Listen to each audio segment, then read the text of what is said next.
시간 하나님께 감사 기도하심으로 오늘의 말씀 묵상 나누도록 하겠습니다. 하나님 감사합니다. 날마다 말씀을 통해서 우리에게 말씀하시는 하나님의 말씀을 듣게 하시고 그 말씀을 깨닫고 삶 속에 바르게 적용하며 실천하며 살 수 있도록 은혜를 주옵소서. 오늘도 생명과 호흡을 주신 아버지 하나님, 하나님의 은혜로 삽니다. 그 은혜를 기억하며 날마다 감사하고 날마다 순간마다 찬송하고 하나님을 높이며 살 수 있게 주옵소서. 날마다 하나님과 동행하게 하시고 악에서 떠나게 하시고 순전한 마음으로 하나님을 섬기게 하옵소서. 예수님 이름으로 기도합니다. 아멘. 찬송 67장 영광의 왕께 다 경배하며 찬양 부릅니다. 영광의 왕께 다 경배하며 그 크신 사랑 늘 찬송하라.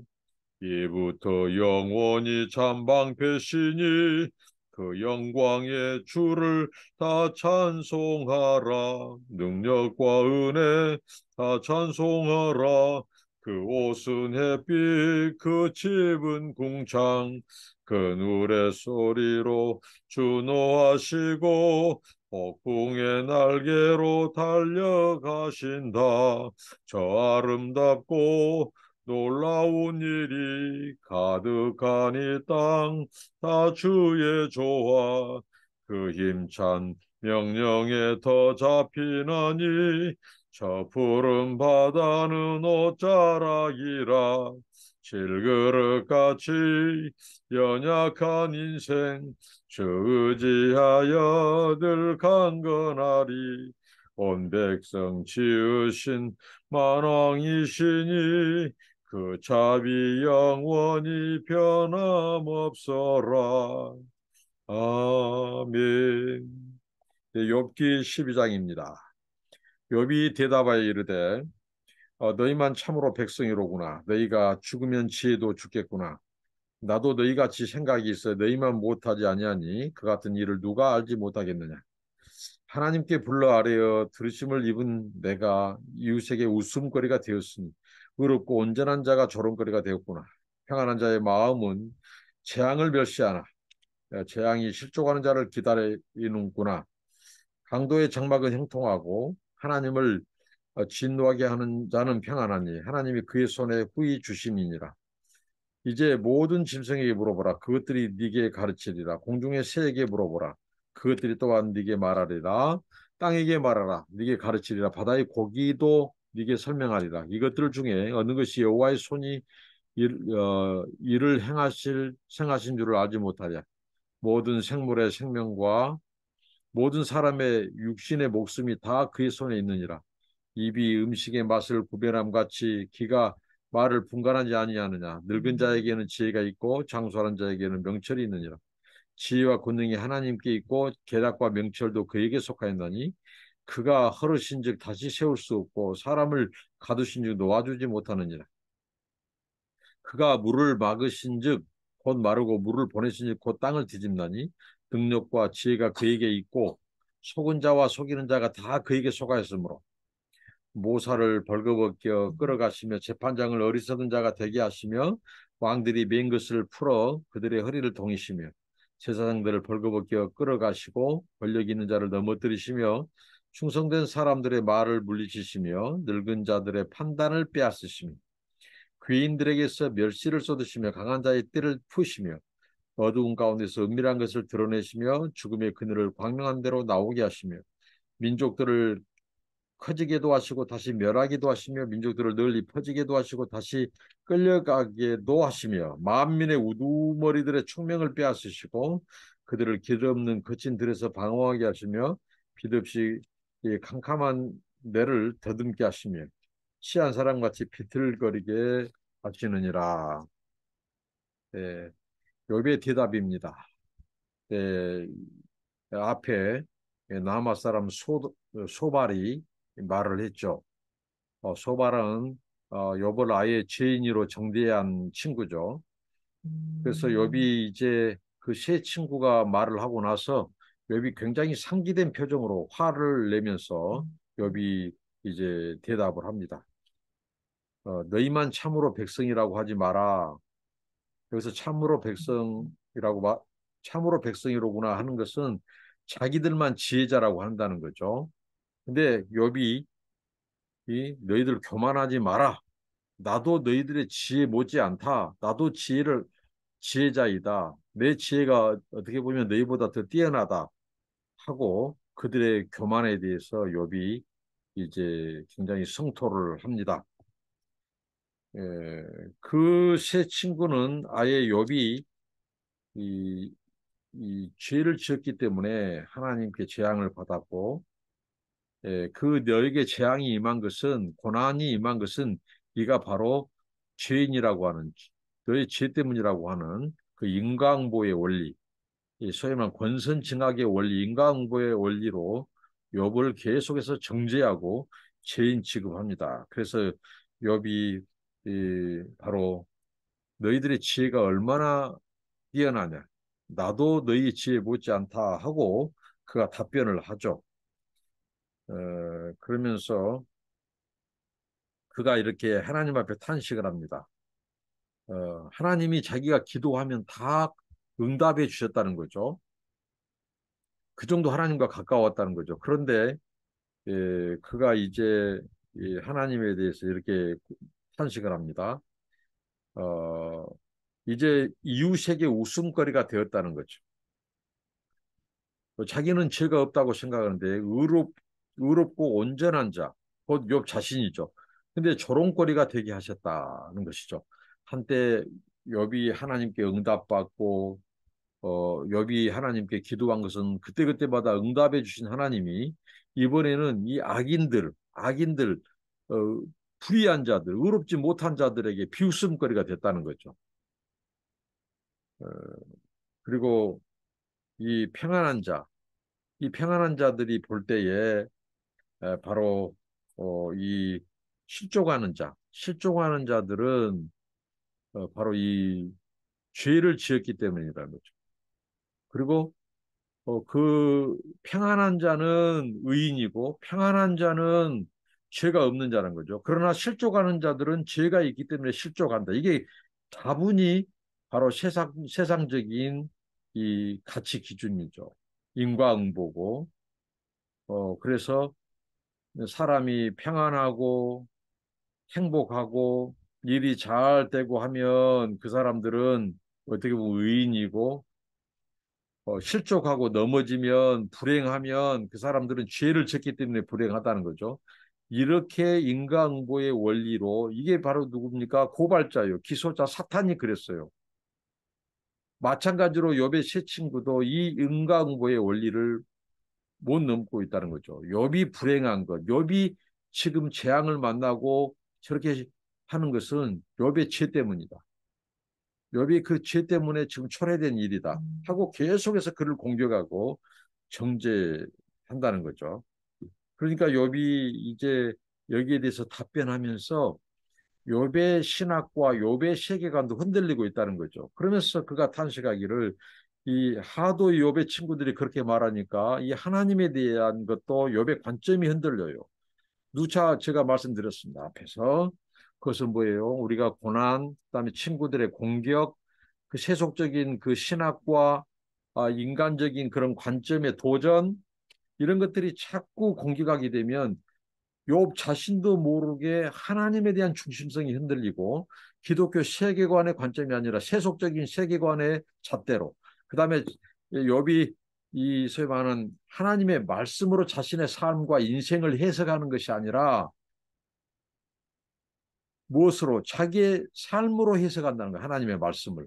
그러니까 욥의 관점이 흔들리고 있어요. 그래서 하나님에서 탄식하기를 하나님이 마치 강도의 장막을 형통하게 한 그러니까 이 악한 자, 강도들의 장막을 형통하게 하고 살되게 하고 그다음에 그 후히 주시고 그런다는 거죠. 그리고 오히려 이 재앙이 바로 이 의인 욥처럼 죄가 없는 죄를 짓지 않는 그들에게 하나님이 오히려 재앙을 내리는 것으로 그러니까 하나님의 정의와 공의는 잘못 적용되고 있다라고 욥이 말하고 있다는 거죠.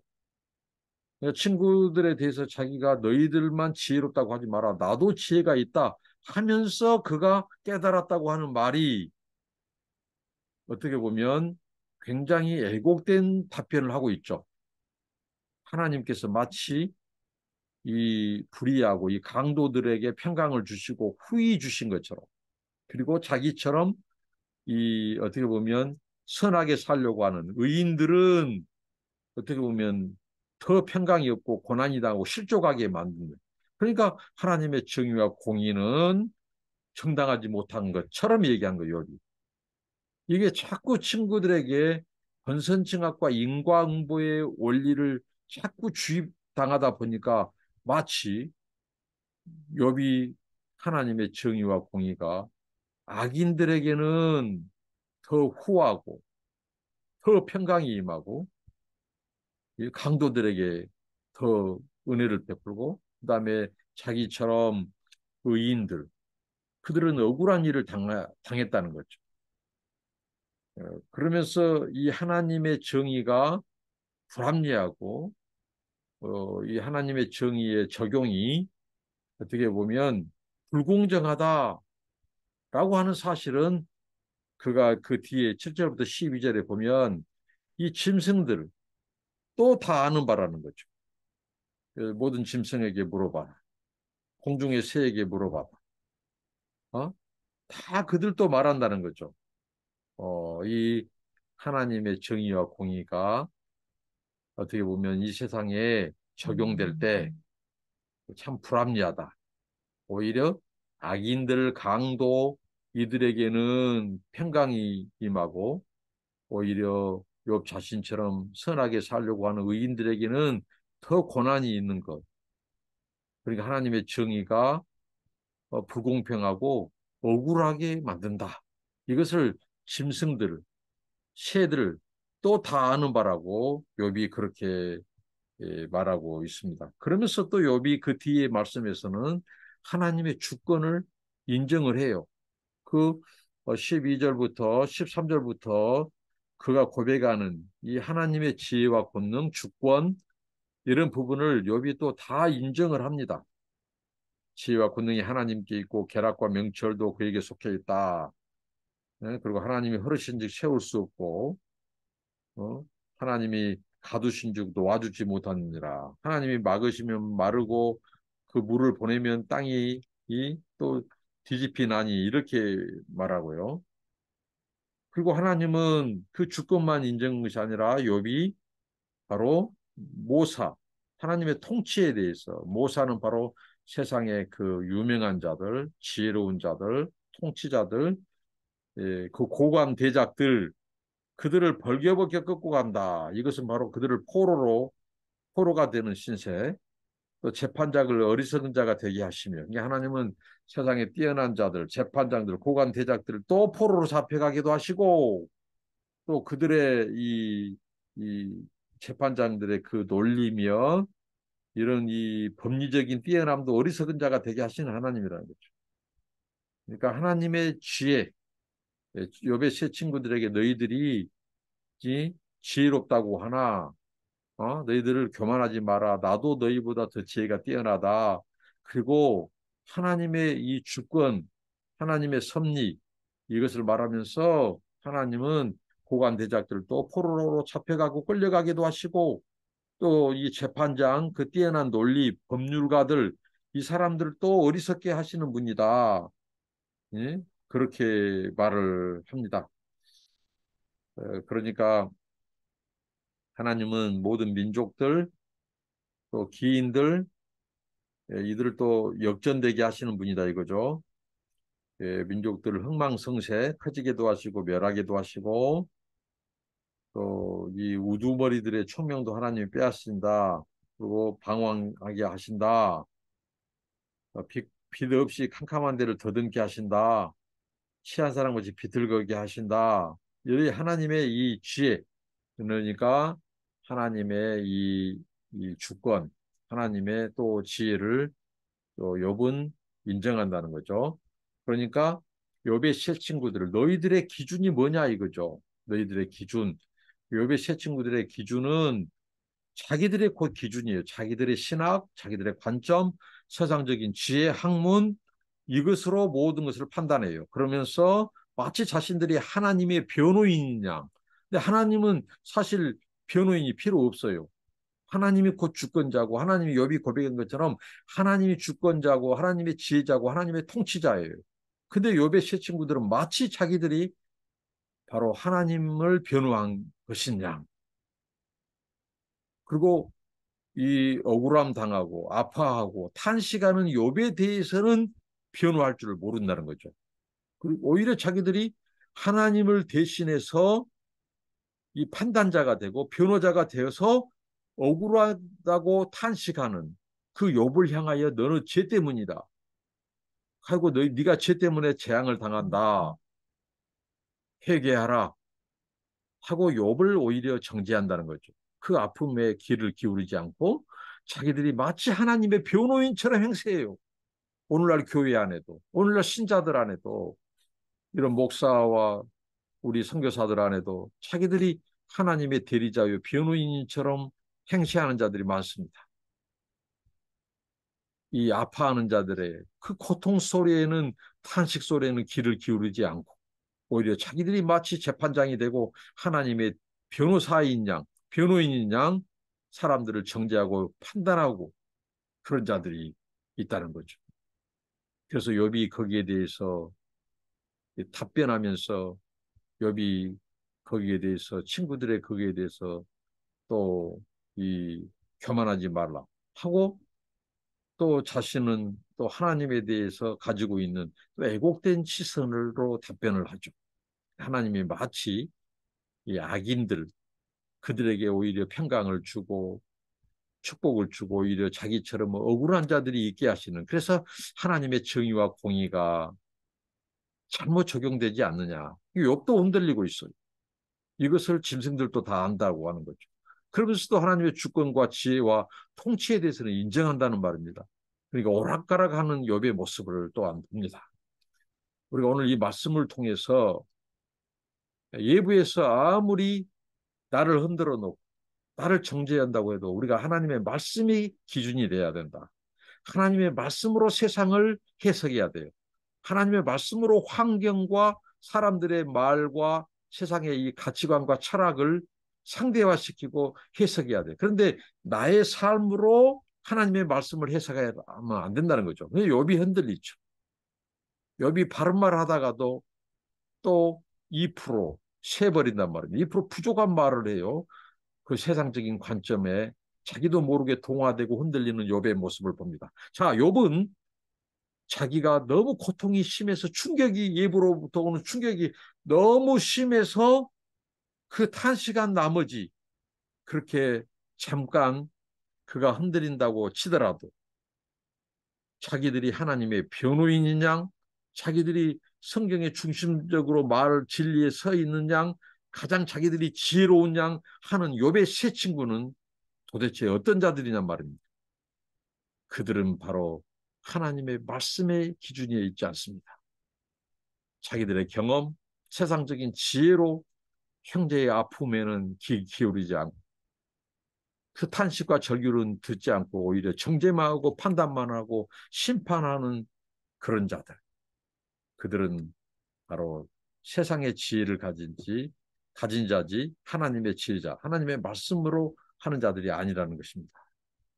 오늘 말씀을 통해서 우리의 기준은 항상 하나님의 절대 진리, 성경 말씀이어야 된다. 그리고 예부에서 아무리 나를 공격하고 흔들어 놓아도 우리가 하나님의 진리에 굳게 서서 하나님에 대한 관점이 흔들리면 안 된다. 이 분명한 교훈을 우리에게 줍니다. 기도합니다. 하나님 감사합니다. 욥의 답변을 통하여 우리가 교훈을 얻습니다.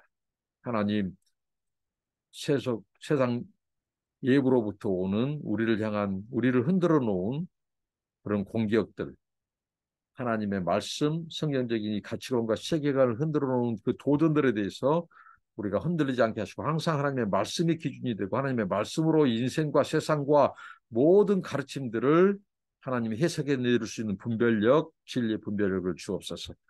그리고 욥의 그 세 친구가 하나님 자기들이 하나님의 변호인을 자처하면서 오히려 세속적인 신학과 잘못된 가치관을 가지고 친구를 정죄하고 하나님에 대해서도 왜곡된 그 시각을 통해서 어, 아버지 하나님 잘못된 신학과 잘못된 사상과 이것을 주입하려고 하는 우를 범하지 않게 하여 주옵소서. 예수님 이름으로 기도합니다. 아멘. 감사합니다. 축복합니다.